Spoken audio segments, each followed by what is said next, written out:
오늘 하나님 우리에게 주신 말씀은 느헤미야 1장 1절로 11절의 말씀입니다. 구약성경 727페이지를 찾으시기 바랍니다. 느헤미야 1장 1절로 11절의 말씀을 저와 성도님들께서 한 목소리로 읽겠습니다. 하가랴의 아들 느헤미야의 말이라.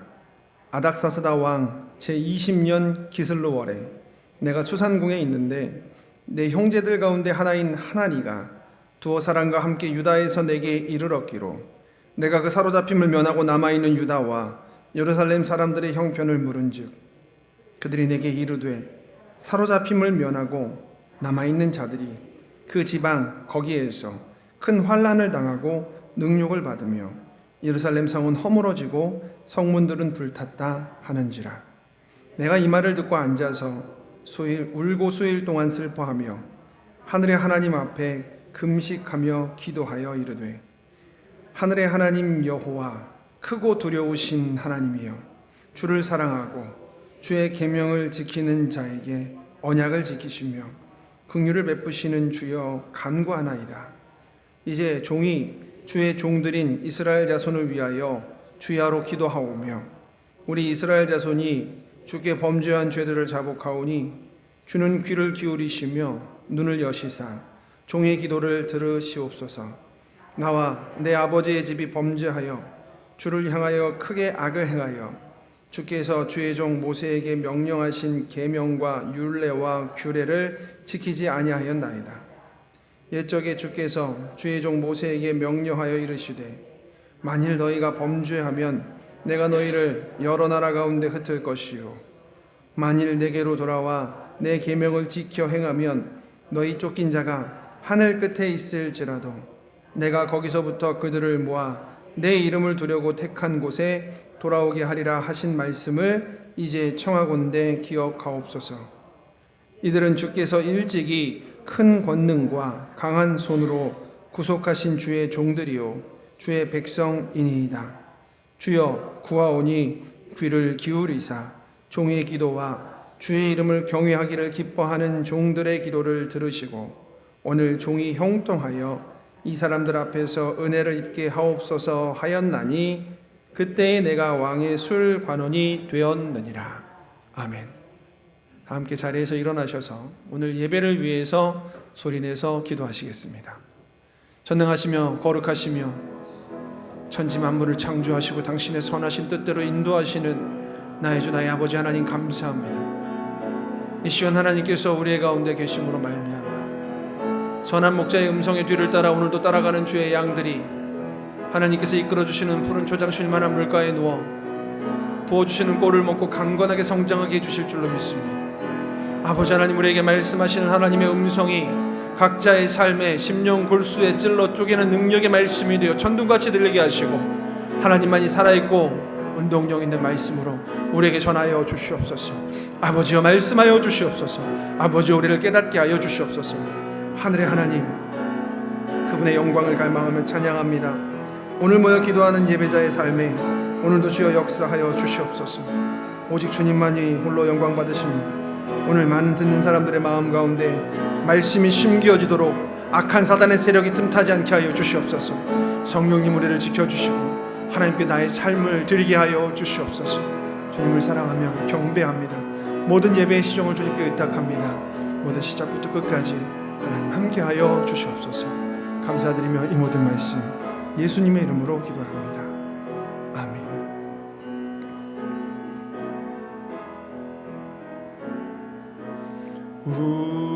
우리에게 향하신 여호와의 인자하심이 크고 크도다 크시도다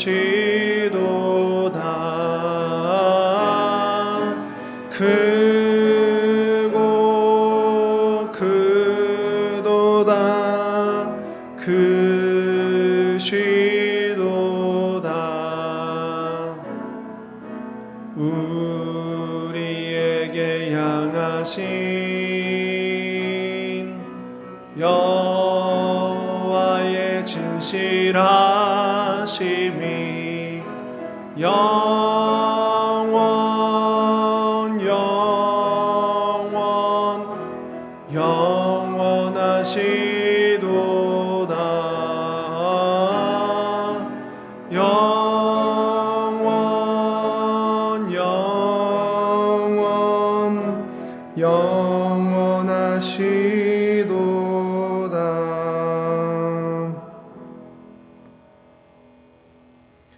하늘의 하나님 여호와, 크고 두려우신 하나님, 그러나 주를 사랑하고 주의 계명을 지키는 자에게 긍휼을 베풀어 주시는 나의 주, 나의 하나님, 이 시간 우리 가운데 함께 하시고 우리의 걸음을 인도하시며 하나님의 선한 뜻대로 영원한 본향으로 오늘도 우리와 함께 해 주심을 감사합니다.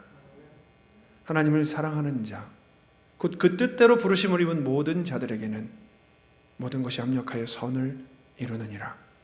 하나님, 우리의 광야가 때로는 우리가 도저히 알 수 없는 공면으로 우리를 인도하며 하나님의 인도하심을 따라 순종하여 나아갔는데 눈앞을 가로막힌 홍해가 있거나 혹은 대적이 우리와 함께 싸우려 나오는 때도 있을 줄로 압니다.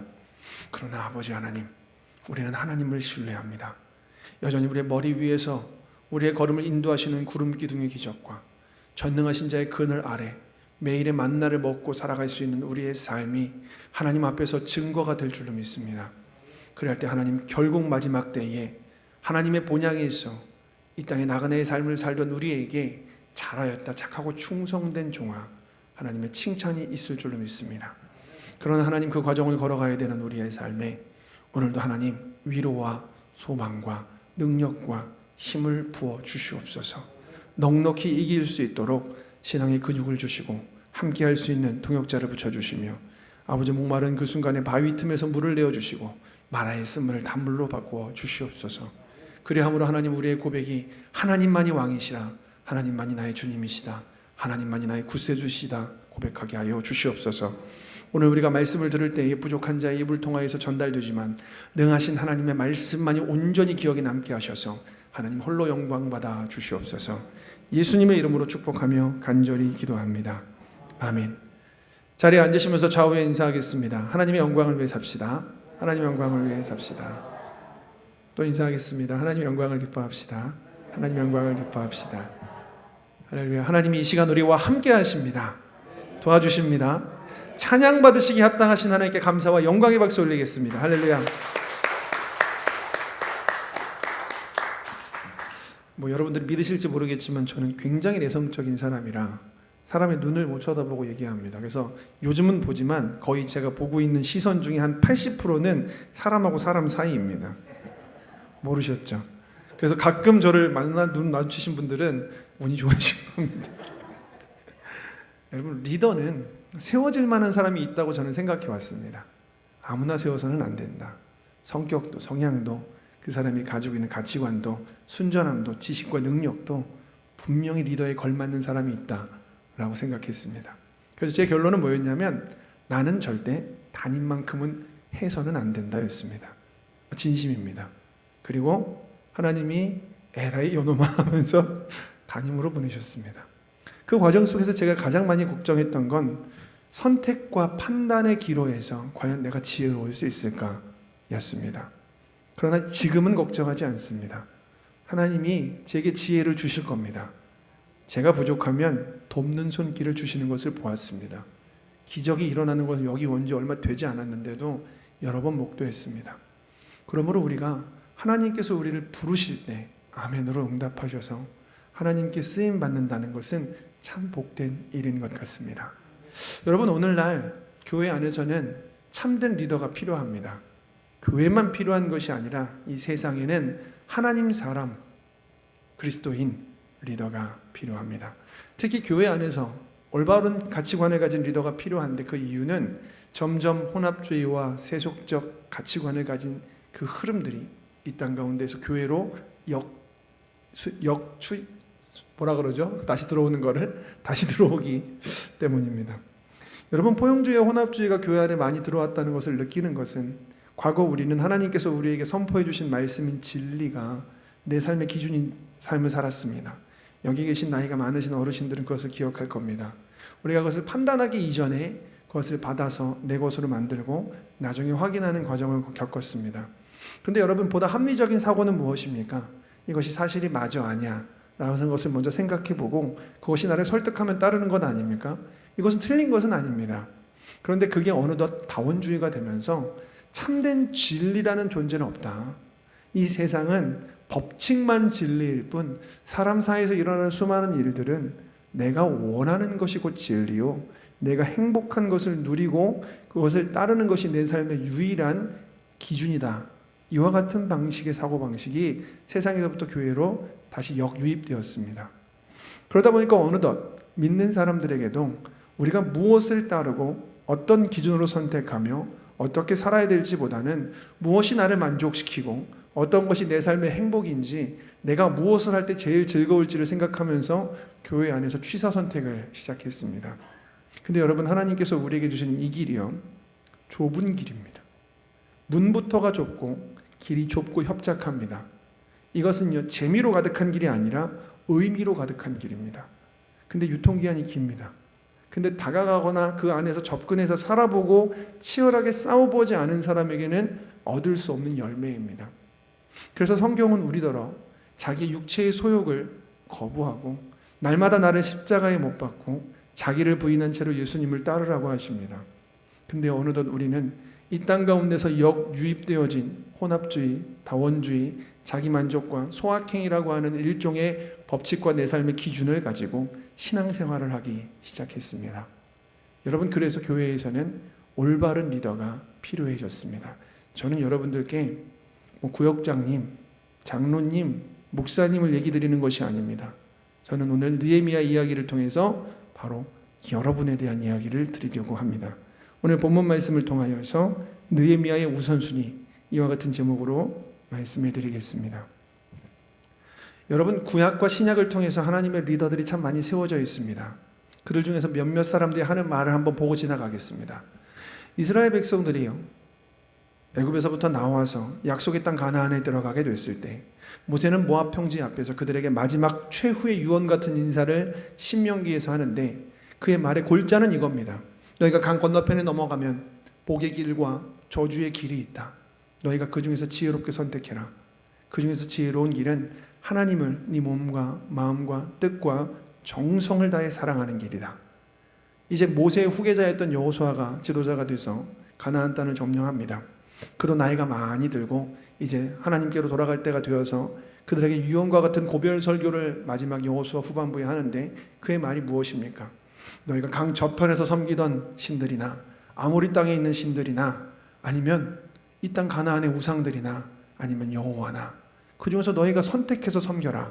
근데 나와 내 집은 참된 하나님이신 여호와만 섬길 것이다. 여러분, 이게 너무나도 중요했기 때문에 죽는 날이 되면 다 그와 같이 얘기하는 겁니다. 갈멜산 위에서 북이스라엘 백성들을 모으게 했었던 엘리야가 그들이 모이자마자 가장 먼저 한 말이 무엇이냐면, 그들에게 말하기를 오늘날 선택해라.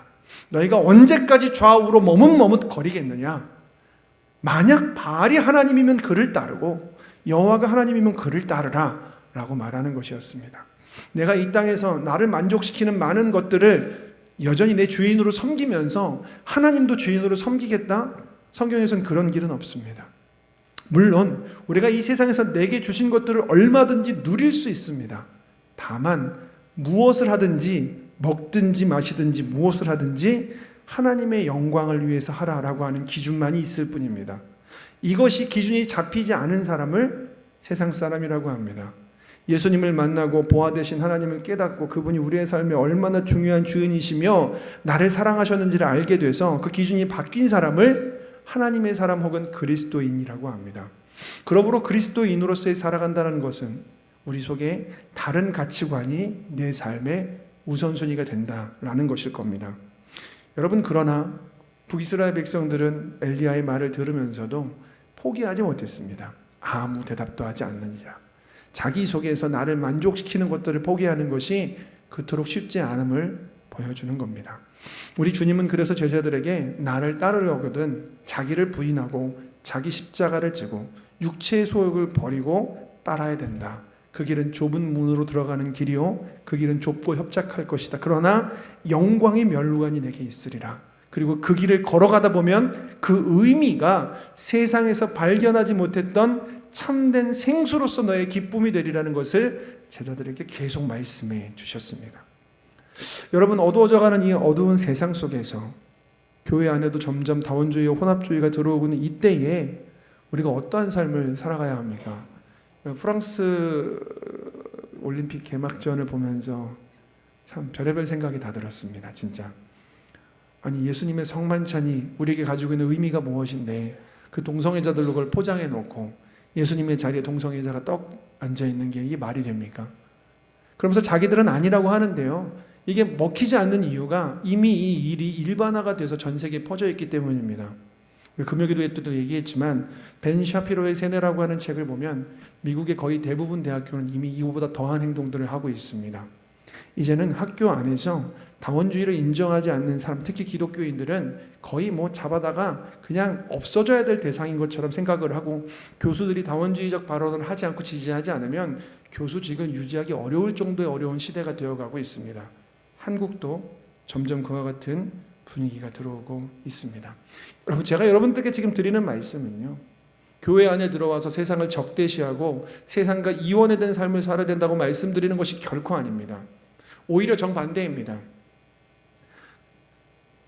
제 이야기는 아니고요, 어떤 목사님이 하셨던 말씀을 제가 인용하자면, 여러분, 절에서 스님이 세속화되는 게 뭐죠? 산에서 내려와서 짜장면 먹을 때 안에다 고기 좀 넣어주세요 하면 그때부터 세속화가 시작되는 겁니다. 근데 그리스도인이 세속화되는 것은 반대라고 합니다. 우리가 세상에 나아가서 빛과 소금의 역할을 감당하라고 하나님이 우리에게 지상 명령을 주셨는데, 세상과의 모든 관계를 차단하고 산으로 들어가고 교회로만 모여서 우리들끼리 신앙생활을 하면 그것은 오히려 성경이 말하는 교인의 세속화라고 합니다. 그래서 그리스도인들은 오히려 세상 속에 들어가야 됩니다. 그런데 같이 그들과 살아가고 함께 호흡하지만 무엇이 다릅니까? 우리 안에 가치관이 다릅니다. 어떤 일을 결정하고 어떤 일을 기뻐할 때 우리가 그들과 때때로 다른 일을 선택할 수밖에 없는 이유는 내 삶을 규정하는 가치관이 다르기 때문입니다. 그런 측면에서 느헤미야라고 하는 이 사람이 우리에게 시사하는 바가 참 큽니다. 여러분, 성경의 리더라고 하는 사람들은 일반적으로 많은 지도자들급이었습니다. 이스라엘의 영도자였던 모세, 여호수아, 아니면 왕이었던 다윗, 제사장이었던 에스라, 아니면 선지자였던 사무엘, 이런 사람들이 이스라엘의 지도자들 아니었습니까? 그런데 이와 같은 지도자들이 삶을 가만히 보면 태어나면서부터 지도자였던 사람들이 아니라 하나님이 그 사람들의 삶을 연단하시고 광야의 과정들을 겪어서 하나님의 사람으로 세우신 것을 보게 됩니다. 여러분, 모세 말할 것 없습니다. 여호수아, 그들은 광야가 삶의 일상이었습니다. 다윗이 왕위에 오르기 전에 10년 이상의 세월을 하나님은 광야에서 훈련시키셨습니다. 사무엘은 태어나서 얼마 되지 않아 어머니와 헤어져서 살아야만 했습니다. 에스라는 태어났더니 그곳이 자기가 제사장인데 하나님을 예배할 수 있는 예루살렘이 아니라 머나먼 타지 페르시아의 포로 신세로 있었습니다. 여러분, 이와 같이 하나님께서는 리더들을 훈련시켜 세우십니다. 근데요, 단순히 지금 말한 것들처럼 교회의 목사님, 장로님, 어떤 집단의 구성의 리더들뿐만이 아니라 바로 여러분들과 같은 평신도들도 세상에서 빛과 소금의 역할을 감당하게 하는 리더로 세우십니다. 그 일을 했던 사람도 성경에 기록되어 있으니 바로 우리가 지금부터 보려고 했었던 느헤미야입니다. 그는 포로 귀환 시기에 3차 포로 귀환을 성공적으로 이끌었던 지도자입니다. 그때에는 성벽 건축을 하려고 하면 할수록 그 주변 민족들의 극심한 방해에 의해서 그것은 거의 불가능한 과업이었는데, 그는 하나님이 주신 지혜와 사람들의 인정과 아주 확실하고 분명한 우선순위를 가지고 그 과업을 성공적으로 이끌어내었습니다. 그러므로 이제부터 우리가 이 3차 포로귀환의 지도자였던 느헤미야의 삶을 몇 주간 살펴보면서 우리의 삶에 주시는 하나님의 은혜를 깨닫고자 합니다. 오늘 기억할 것은 하나님 사람이 가져야 될 우선순위입니다. 먼저 우리가 지난주에 봤던 이야기를 아주 짧게, 진짜 짧게 여러분들에게 정리해 드리겠습니다. 이스라엘이 포로 귀환기는 총 3차에 걸쳐서 이루어집니다. 1차 포로 귀환기는 유다지파 다윗 왕의 후손이니까 왕과겠죠. 스룹바벨에 의해서 약 5만 명의 사람들이 유대 땅 예루살렘으로 돌아가게 됩니다. 어떠한 기반도 남아있지 않아서 그들이 제일 먼저 시작한 것은 하나님의 성전을 회복하는, 것이었습니다. 근데 이 성전 재건이 쉽지는 않았습니다. 왜냐하면 그 주변에 있었던 사마리아나 다른 지역의 지방 영주들이 방해를 극심하게 했기 때문입니다. 약 16년간이나 성전 재건이 방해돼서 되지 못하고 있다가 하나님은 그들을 그냥 홀로 두지 않으시고 돕는 손길을 주셨습니다. 그게 바로 에스라와 학개와 같은 선지자들을 통해서 스가랴와 학개 같은 선지자들을 통해서 하나님께서 성전 재건을 할 수 있는 도움의 손길을 주셨던 것입니다. 그래서 결국 그들은 20년 만에 성전을 재건하게 됩니다. 그로부터 시간이 60년이 흐릅니다. 2차 포로 귀환이 시작됩니다. 그 당시에 페르시아의 왕은 아닥사스다 왕이었고 재위 7년 차였습니다. 그는 에스라라고 하는 전통적인 제사장 가문의 제사장이요, 또한 성경의 전문가인 학사인 이 사람을 좋게 보았던 모양입니다. 에스라에게 많은 재물과 또 예물을 주면서 그가 데리고 있는 제사장들과 레위인들과 성가대들이 돌아갈 수 있게 해주면서 동시에 그 과정에서 통행세를 비롯한 수많은 세금을 면제할 수 있는 권한까지 주었습니다. 그렇게 에스라는 왕의 전폭적인 지원에 의해서 예루살렘으로 돌아오게 되는데 성전은 있었지만 성벽이 없었습니다. 이 말은 그 주변의 이방 국가에서 다른 신을 섬기던 사람들이 예루살렘에 있는 사람들과 함께 통혼하면서 그들의 신앙의 순수성을 계속해서 망가뜨리고 있었다는 것입니다. 마치 오늘날 교회에 외부로부터 유입되는 혼합주의가 우리의 마음에 자리 잡고 있듯이 말입니다. 그래서 에스라는 다급했습니다. 에스라가 제사장이면서 학사, 성경의 전문가, 지금으로 말하면 목사님쯤 될 것 같아요. 그러면 그 목사님이 제일 잘하는 게 뭘까요? 네, 설교라고 해주십시오. 다른 거 얘기하지 마시고. 밥 잘 드신다고 하지 마십시오. 네, 설교를 잘하겠죠. 그래서 말씀을 통해서 그들에게 하나님의 말씀으로 변화의 바람을 이루기 시작합니다. 그렇게 하나님의 말씀은 운동력이 있고 능력이 있는 줄 믿습니다. 좌우의 날선 어떤 검보다도 예리한 말씀이 그들을 찔러 쪼개니까 듣는 사람들이 변화되기 시작했습니다. 이 말씀을 읽을 때, 에스라서의 이야기지만 이게 우리에게 일어날 일인 줄 기대하면서 보았습니다. 그렇게 일어날 줄로 믿습니다. 그들이 말을 듣고 깨달아 회개하며 자기의 이방인 아내와 자녀들과 헤어지며 돌이킵니다. 여호와께로 돌아옵니다. 그 영적 대각성의 이야기가 에스라서에 기록되어 있습니다. 2차 포로 귀환의 이야기입니다. 그러자 에스라는 이제 이 일이 다시 한번 번복되지 않게 하기 위해서 성벽을 짓고자 합니다. 하지만 이 성벽을 짓는 것만큼은 끝까지 방해하는 세력들이 있었으니 북쪽에 있는 사마리아의 지방 영주들이나 모압에 있는 지방 영주들이나 그 주변에 있는 국가들이 가만두지 않았습니다. 무력을 행사하기도 했고 심지어 페르시아의 왕 아닥사스다에게 뒤에서 매수한 지방 총독, 위에서부터 파견된 사람이겠죠. 총독과 그 다음에 서기관을 돈으로 매수해서 잘못된 리포트를 올라가게 합니다.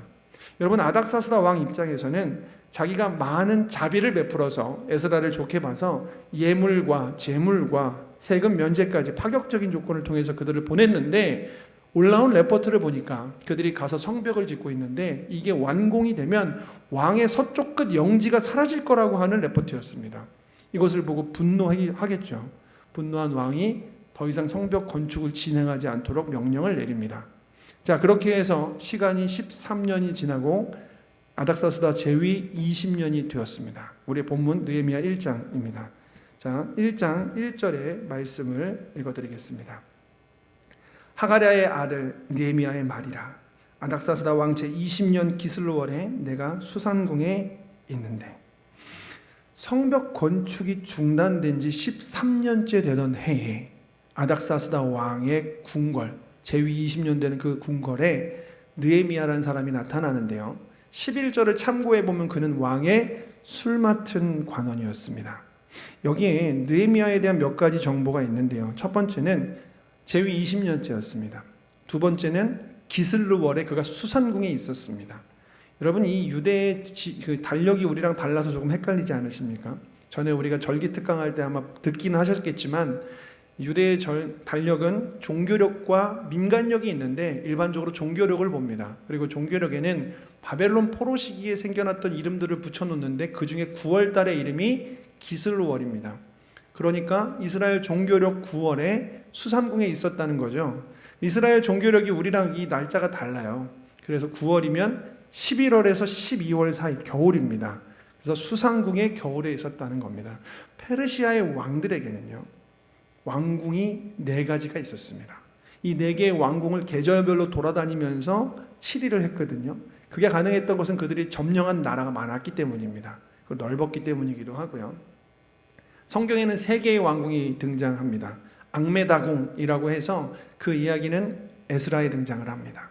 그리고 바벨론궁, 이것은 다니엘서를 보면은 왕이 이제 전 지역을 통치하기 위해서 바벨론이 있었던 왕성에다가 임시정부를 세워서 새로운 지도자들을 뽑고 그 중에서 총리 중에서도 대빵이 전문 용어인데 전문 용어를 써버렸네요. 총리 중에서도 수장을 다니엘로 세우는 장면을 볼 수 있습니다. 이곳이 바로 바벨론궁입니다. 그리고 또 하나가 수상궁, 그리고 또 하나 이름은 어려워서 제가 외우지를 못해서 읽어드려도 될까요? 감사합니다. 네, 페르스폴리스궁이라고 하는 궁이라고 합니다. 이 중에서도 앙메다궁은 더운 여름에 가는 궁전이었고요. 수상궁은 추운 겨울에 가는 궁전이었습니다. 그러니까 지금 1절의 말이 그대로입니다. 그냥 기슬루월 11월에서 12월 추운 때가 돼서 왕과 함께 내가 겨울 궁전인 수상궁에 있었을 때라는 것입니다. 그때 느헤미야의 직책은 술 맡은 관원이었습니다. 여러분, 우리가 술 맡은 관원 하면 떠올리는 이미지는 왕 옆에서 왜 이렇게 술을 적절한 농도로 잘 섞어가지고 드시죠. 뭐 이런 바텐더 느낌을 생각할 때가 있습니다. 그죠? 그래서 그렇게 뭐 높지 않고 허드렛 일 하는 사람 정도로 생각할 수 있는데, 고대 왕의 술 맡은 관원이라고 하는 사람은 매우 존귀한 직책이었습니다. 근데 한번 생각해 보면 당연합니다. 고대 왕들은 궁중의 암투에 의해서 자주 독살됐습니다. 왕을 쉽게 죽이고 그 다음 자기가 왕이 되거나 아예 왕조가 바뀌는 일들이 많았습니다. 그러므로 왕의 생명줄을 쥐고 있는 사람은 왕의 음식을 책임지는 사람들일 겁니다. 그리고 특히 팔레스타인 지역에서는 땅이 다 석회암지대이기 때문에 우리나라처럼 깨끗한 물이 안 나옵니다. 그래서 그들은 보통 식수를 구할 때 대부분 이것으로 과실주를 담가서 낮은 농도를 가지고 음료로서 먹고는 했습니다. 그래서 왕의 술 맡은 관원이라는 것은 왕이 마시는 모든 음료를 평상시에 관리, 감독하고 마지막에 왕에게 따르는 역할까지 하는 사람을 의미하는 것으로서 잘 생각해보면 왕의 목숨줄을 쥐고 있는 사람입니다. 그래서 왕의 술 맡은 관원이 되려면 철저한 신원조사가 있어야 됐습니다. 어디 출신이고 주변에 누구랑 연결점이 있으며 혹시 옆에 지연이나 혈연 중에서 왕과 적대적인 세력과 가깝지는 않은지, 뭐 그 사람이 도덕적으로 문제는 없는지, 빨간 줄은 안 갔는지, 이런 것들을 충분히 확인하고 뽑았을 것입니다. 게다가 왕과 함께 대화를 해야 되잖아요. 왜냐하면 왕들이 사람인데 옆에 있는 사람이 무슨 건물인 것처럼 하지 않습니다. 성경을 보면 왕의 술 맡은 관원이나 떡 맡은 관원들과 왕들이 대화하는 내용들이 종종 나옵니다. 느헤미야에서 등장을 합니다. 그러면 그 왕이 말했을 때 궁중 예법에 맞게 왕에게 대답할 수 있어야 되는, 즉 예법을 알고 있고 또한 순간적인 순발력이 있는 사람, 그리고 지혜로운 사람, 혹은 왕이 한 말을 밖에다가 전달하지 않을 과묵함과 해박함과 성실성과 도덕성을 가진 사람, 뭐 이와 같은 여러 가지 많은 리포트를 다 하나하나 리스트를 다 확인해가지고 뽑았을 겁니다. 왜냐하면 왕을 얼마든지 독살할 수 있는 자리에 있는 사람이기 때문입니다. 그러니까 쉽게 표현하자면 술 맡은 관원에 올라갔다라는 이 표현은 그냥 왕 주변에서 왕궁에 운 좋게 출세했다라는 의미가 아니라 이 사람이 탁월한 능력을 가지고 있었고 사회적으로는 대단히 출세한 사람이었다 정도로 이야기할 수 있겠습니다. 여러분, 그는 히브리 포로였습니다. 그런데 히브리 포로가 왕의 최측근이 됐다라는 것은요, 그가 자기가 올라갈 수 있는 가장 높은 자리에 올라간 겁니다. 궁중에서 고위 간직자가 되었는데 그 이상으로 올라갈 수가 없을 정도의 자리까지 그는 올라온 상태라는 것입니다. 여러분, 가끔 세상 직업과 교회에서의 사역을 이원화하려는 시도를 하시는 분들이 있으시거든요. 다시 말해서 너 밥 집해? 술 팔어? 그러면 너 그거는 거룩한 게 아니니까 하면 안 돼. 이런 식으로 되게 단순하게 우리가 가지고 있는 세속에서의 직업들을 성과 속을 이원화하려고 하는 시도들이 있는데요. 여러분, 잘 생각해 보십시오. 이 세상을 만드신 분이 하나님이십니다. 성경에 우리가 술을 먹지 말아야 된다라고 하는 것은 오히려 하나님의 영광을 위함인 것이지, 누군가가 치료 목적에 의해서 뭐 포도주에다가 양파를 담궈서 하루에 한 잔을 마시면 그게 죄가 된다라고 보는 것은 성경적이지 않습니다. 그리고 우리가 모든 직업의 자리에서, 각자의 자리에서 최선을 다하는 필요가 있습니다. 그렇게 해서 높은 자리에 올라가서 누군가가 제 이야기에 귀를 기울일 수 있을 때가 되었을 때 우리가 전도하는 것이 효과적이지 않겠습니까? 근데 맨날 말도 안 듣고 뒤에서 막 시간만 나면은 막 그 힐링 타임용으로 그 회사의 돈만 다 루팡짓이라고 하더라고요. 요즘에는 월급 루팡하고 하는 사람들이 가서 예수님만이 구원이야 라고 말하면 너나 잘 믿어 이렇게 말하지 않겠습니까? 그러므로 느헤미야가 지금 하고 있는 행동들을 통해서 가끔 그런 생각하시는 분들이 계십니다. 근데 느헤미야는 술 따르는 관원이었잖아. 그래서 느헤미야가 그거 빨리 그만두고 이제 총독으로 온 거구나. 근데 여러분 자세히 느헤미야서를 보시면 느헤미야가 총독으로 가서 부임해서 한 일은 한시적인 직업이었습니다. 다시 돌아갑니다. 여러분 우리는 이 세상 가운데에서 무슨 직업에 있든지 최선을 다할 필요가 있습니다. 사업을 하시든 장사를 하시든 직장인이 되시든 학생이시든 운동을 하시는 분이든 심지어 정치하는 분까지도 그 안에서 내가 하나님께서 이 자리의 주인 되심을 인정하고 믿는 사람이 가는 곳에서는 청량한 바람이 불어서 그 사람 곁에만 있으면 왠지 모르게 기쁘다. 저 사람처럼 살아야 되겠다. 빛과 소금의 역할을 감당하는 삶을 살아가는 것, 그게 우리 믿는 사람들에게 주어진 하나님의 미션입니다. 여러분 지금 느헤미야는요, 페르시아 전 세계 가장 강력한 제국의 가장 높은 자리에 올라갈 수 있는 최고의 자리까지 올라간 상태입니다. 그러므로 이제부터 느헤미야를 통해서 하나님이 일하시면 그 일의 깊이가 달라지지 않겠습니까? 자, 그렇게 그는 말 그대로 자기 직장의 레전드가 돼서 왕의 술 맡은 관원이 되었습니다. 이제부터입니다. 여러분 이 정도 올라가게 되면은 자기가 지금까지 노력해서 여기까지 왔는데 거기에 대한 보상을 받고 싶은 게 당연한 것 아닙니까? 이제는 넉넉한 재정과 많은 사람들의 존경과 안정적인 직장이 주어졌습니다. 그러면 내 삶을 누리는 데에 써도 됩니다. 여러분 삶을 누리는 것은 나쁜 것이 아닙니다. 그런데 어느덧 주객이 전도되는 게 문제라는 겁니다. 하나님이 아니라 내 삶을 누리는 게 목적이 되기 시작하면 그때부터 하나님은 잊혀지기 시작합니다. 여러분 느헤미야 정도 되면은 자기가 지금까지 애쓰고 노력해서 올라온 그 자리를 마음껏 누려도 괜찮지 않겠습니까? 한번 상상을 해보시기를 바랍니다. 고생하면서 여기까지 왔는데 자기를 위한 선물도 주고 여행도 떠나고 아름다운 아내도 만나고 뭐 좋은 집도 사고 좋은 차도 사고 우리가 꿈꾸는 게 그런 거 아닙니까? 근데 느헤미야가 그렇게 하지 않았습니다. 만약에 제가 느헤미야라면 그럴 것 같아요. 어느 날 아침 배송이 딱 새벽 배송으로 집 앞에 신상 마차 한 대가 딱 서 있는 겁니다. 색깔은 버건디 색깔로 딱 빨간색. 굉장히 곡선이 유려합니다. 들어가서 커피 한 잔 딱 꺼내고 마시면서 이야 잘 빠졌다 막 이러면서 보는 겁니다. 그리고 이게 너무 신상이라서 스마트키예요. 그래서 가까이 가면은 마차가 삐빅하고 문이 열려요. 죄송합니다. 그냥 잠 안 들게 하려고 한번 해보았습니다. 실제 있는 얘기는 아니겠지만요. 아니 그러면서 살 수도 있는 거잖아요. 그냥 자기 삶을 마음껏 누리고 또 내가 하는 매일의 성실함 자체도 즐기고. 근데 여러분 이 느헤미야라는 사람은 우선순위가 다른 곳에 있었어요. 그래서요 그에게 찾아온 평범한 일상과 누릴 수 있는 것들을 누리기는커녕 다른 데에 관심을 갖습니다. 자 2절로 4절 말씀입니다. 내 형제들 가운데 하나인 하나니가 두어 사람과 함께 유다에서 내게 이르렀기로 내가 그 사로잡힘을 면하고 남아있는 유다와 예루살렘 사람들의 형편을 물은즉 그들이 내게 이르되 사로잡힘을 면하고 남아있는 자들이 그 지방 거기서 큰 환난을 당하고 능욕을 받으며 예루살렘 성은 허물어지고 성문들은 불탔다 하는지라 내가 이 말을 듣고 앉아서 수일 동안 울고 슬퍼하며 하늘의 하나님 앞에 금식하며 기도하여.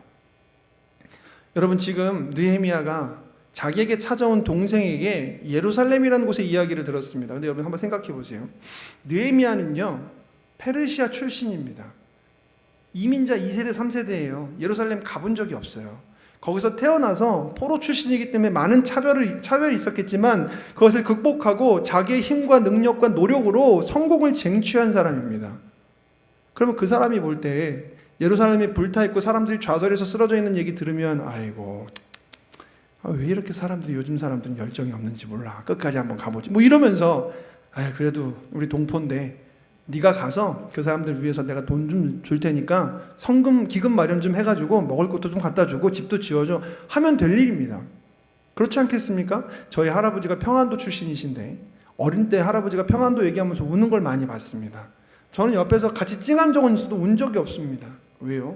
본 적이 없으니까요. 가본 적도 없고 거기에 대한 추억도 없는데 거기에 대해서 제가 울 게 뭡니까? 근데 느헤미야 이 사람 너무 이상한 상태예요 지금.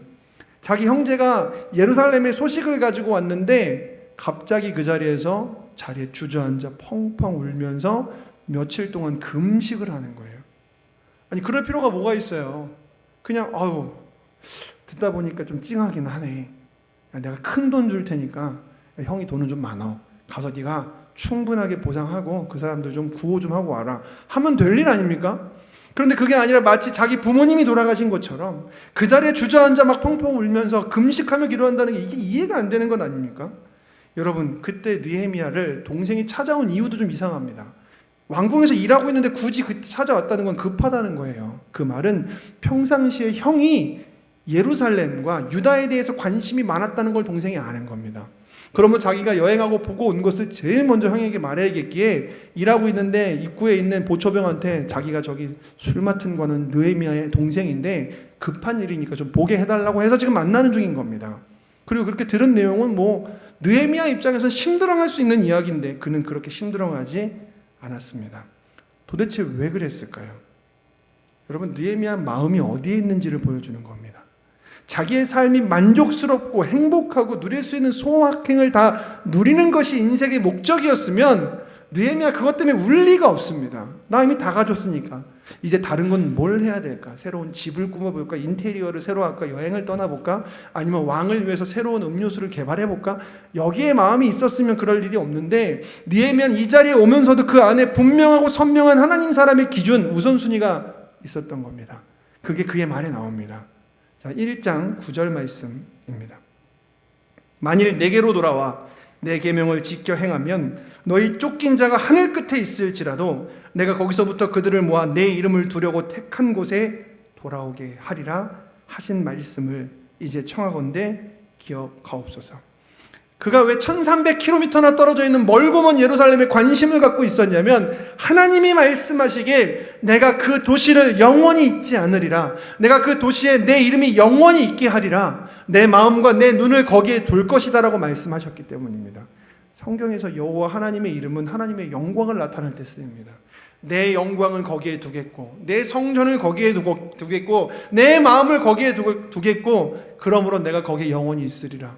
여러분 하나님의 영광이 임하는 곳이었기 때문에 느헤미야뿐만 아니라 이방 땅에 갔었던 수많은 하나님의 사람들은요 하루에 3번 창문을 열어서 고개를 돌려 예루살렘을 향하여서 기도를 합니다. 왜요? 하나님의 영광이 거기에 임한다고 생각하는 겁니다. 내 이름을 두려고 택한 그곳인데 그곳이 무너져 내려서 사람들은 지금 능욕당하고 성벽은 사라지고 성문은 불타 있으니 지금 그 순간에 하나님의 인생의 목적이었던 사람, 여기까지 내가 사실 올라온 이유가 하나님의 영광을 위해서였는데 여러분 그 사람이 잘 되고자 하는 이유가 이 세상이 말하듯 살아가는데 네가 행복한 게 최고야, 누구와 네가 합의만 한다면 어떤 짓을 해도 상관없어가 아니라 하나님이 기뻐하시나 하나님이 기뻐하시지 않은가? 이게 하나님의 영광이 되는가? 먼저 그의 나라와 그의 의를 구하는 것인가? 그것을 가지고서도 실력과 신앙을 겸비한 채로 술 맡은 관원이 되었던 느헤미야이기 때문에 지금 여호와 하나님의 영광이 드러나야 될 예루살렘이 무너졌다는 것은 그의 인생이 무너지는 이야기처럼 들렸던 것입니다. 여러분 이 말은요 느헤미야가 지어낸 것이 아니라 하나님께서 하나님의 영광만 바라보고 살았던 다윗 왕 있잖아요. 내 평생의 소원이 여호와의 집에서 하나님의 아름다움을 당신의 영광을 바라보는 것입니다 했던 다윗 왕이 자기의 아들 솔로몬에게 성전의 그 설계도를 넘기면서 이것을 위해서 네가 살면 하나님이 너를 떠나지 않을 것이라고 하셨고 그 성전을 그대로 지어서 낙성식을 하고 있던 솔로몬을 기뻐하시면서 하나님이 솔로몬에게 주셨던 약속입니다. 제가 읽어드리겠습니다. 역대하 7장 14절로 16절. 내 이름으로 일컫는 내 백성이 그들의 악한 길에서 떠나 스스로 낮추고 기도하여 내 얼굴을 찾으면 내가 하늘에서 듣고 그들의 죄를 사하고 그들의 땅을 고칠지라. 이제 이곳에서 하는 기도가 내가 눈을 들고 귀를 기울이니 이는 내가 이미 이 성전을 택하고 거룩하게 하여 내 이름을 여기에 영원히 있게 하였음이라. 내 눈과 내 마음이 항상 여기 있으리라. 아멘. 이 백성이 회복되는 날을 기대하는데 하나님의 영광이 있는 그 성전 가운데의 회복이 일어나야 되는데 여전히 변하지 않는 모습을 보니 그 마음에 천불이 일어나는 겁니다. 그 자리에 좌절하듯 부모님의 상을 들었던 사람처럼 좌절하듯 쓰러져서 울면서 수일 동안 금식하며 기도합니다. 하나님의 영광을 구합니다. 여러분 동생이 왜 찾아왔습니까? 그 형을 알았거든요. 저 형이 왜 저렇게 지독하게 살았고 왜 밤잠 안 자고 노력했고 어떻게 저 높은 자리에 올라갔는지 알았거든요. 자기를 위해서 산 게 아니라는 걸 동생도 아는 겁니다. 여러분, 그리고 그 과정 속에서 왜 그가 기도를 합니까? 이게 하나님의 영광을 위해 사는 사람들의 주된 같은 특징인데요. 중요한 인생의 선택의 기로가 등장하면 느헤미야서를 쭉 읽어보면 그는 정말 능력이 탁월합니다. 계획적이고 능력이 탁월하고 사람들을 쓸 수 있는 용인술이 있는 사람입니다. 그런데 이상하게 능력이 없는 사람인 것처럼 중요 기로마다 먼저 하나님께 기도합니다. 근데 이 사람만 그런 것이 아니라 성경의 하나님의 사람들, 하나님의 영광을 위해 사는 사람들은 그렇게 기도하면서 살아갑니다. 자, 비슷한 사람을 한 두 명만 보겠습니다. 사무엘상 32장 2절. 이에 다윗이 여호와께 묻자와 이르되 내가 가서 이 블레셋 사람들을 치리이까? 여호와께서 다윗에게 이르시되 가서 블레셋 사람들을 치고 그 일날을 구원하라 하시니. 여러분, 지금 다윗은 자기 코가 석자인 도망자의 순간에도 하나님 사랑에 대한 마음을 가지고 그 일날을 구원하려고 하지만 먼저 여쭤보는 겁니다. 하나님, 가는 것이 맞습니까? 자, 또 한 명만 보겠습니다. 자, 유대의 3대 선왕 중에 한 명으로 불리는 여호사밧 왕입니다. 열왕기상 22장 7절. 여호사밧이 이르되 이 외에 우리가 물을 만한 여호와의 선지자가 여기 있지 아니하나이까? 여호사밧 왕이 북이스라엘과 결혼 동맹을 맺었습니다. 함께 연합해서 전쟁에 나간 적이 여러 번 있는데 나갈 때마다 북이스라엘의 왕 상황을 보고서 판단해서 두려워하거나 나갑시다 이러는데 그때마다 여호사밧 왕이 브레이크를 걸면서 하는 말이 이겁니다. 여기에 우리가 여호와께 물을 만한 선지자가 있습니까? 물어보고 합시다 라는 겁니다. 여러분, 왕입니다. 능력이 탁월하고 자기 밑에 사람들도 많습니다. 근데 왜 이렇게 삽니까? 그들의 마음 가운데 내가 아니라 하나님이 왕이었기 때문입니다. 오늘 말씀을 맺겠습니다. 오늘 하나님께서 이 어두워져가는 세상 속에 오늘 목사님을 만드시고 세우시고 어떠한 찬양팀이나 선교단의 지도자를 세워서 세상을 바꾸시는 것이 아닙니다. 느헤미야 같은 사람, 평신도이지만 자기의 자리에서 하나님의 사람의 가치관을 가지고 우선순위를 가지고 남다른 삶을 사는 사람들을 통하여 하나님은 그들을 일으키십니다. 그리고 그들을 통해서 그 주변을 바꿔가십니다. 오늘 하나님 우리에게 말씀하십니다. 너는 먼저 그의 나라와 그의 의를 구하라. 먹든지 마시든지 무엇을 하든지 하나님의 영광을 위해 하라. 하나님 그렇게 할 때 우리에게 약속하신 것이 있습니다. 먼저 그의 나라와 그의 의를 구하면 너희가 걱정하는 이 모든 것은 내가 너희에게 더하시리라. 오늘 믿는 사람으로서 느헤미야의 우선순위가 오늘 이 자리에 계신 저와 성도님들과 각자의 삶을 살고 계시는 우리 많은 이 자리에 있는 사람들 이외의 분들에게도 하나님의 우선순위를 위해서 살아가고자 하는 마음이 임하게 되시기를 주님의 이름으로 축원합니다. 기도하겠습니다. 거룩하신 아버지 하나님, 감사합니다. 먼저 그의 나라와 그의 의를 구하며 살기를 소망하오니 주여 우리를 새롭게 하시고 하나님께서 주의 성령으로 우리를 인도하여 주시옵소서.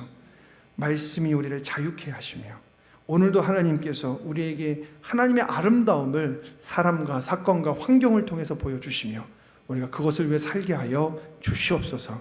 예수님의 이름으로 감사하며 간절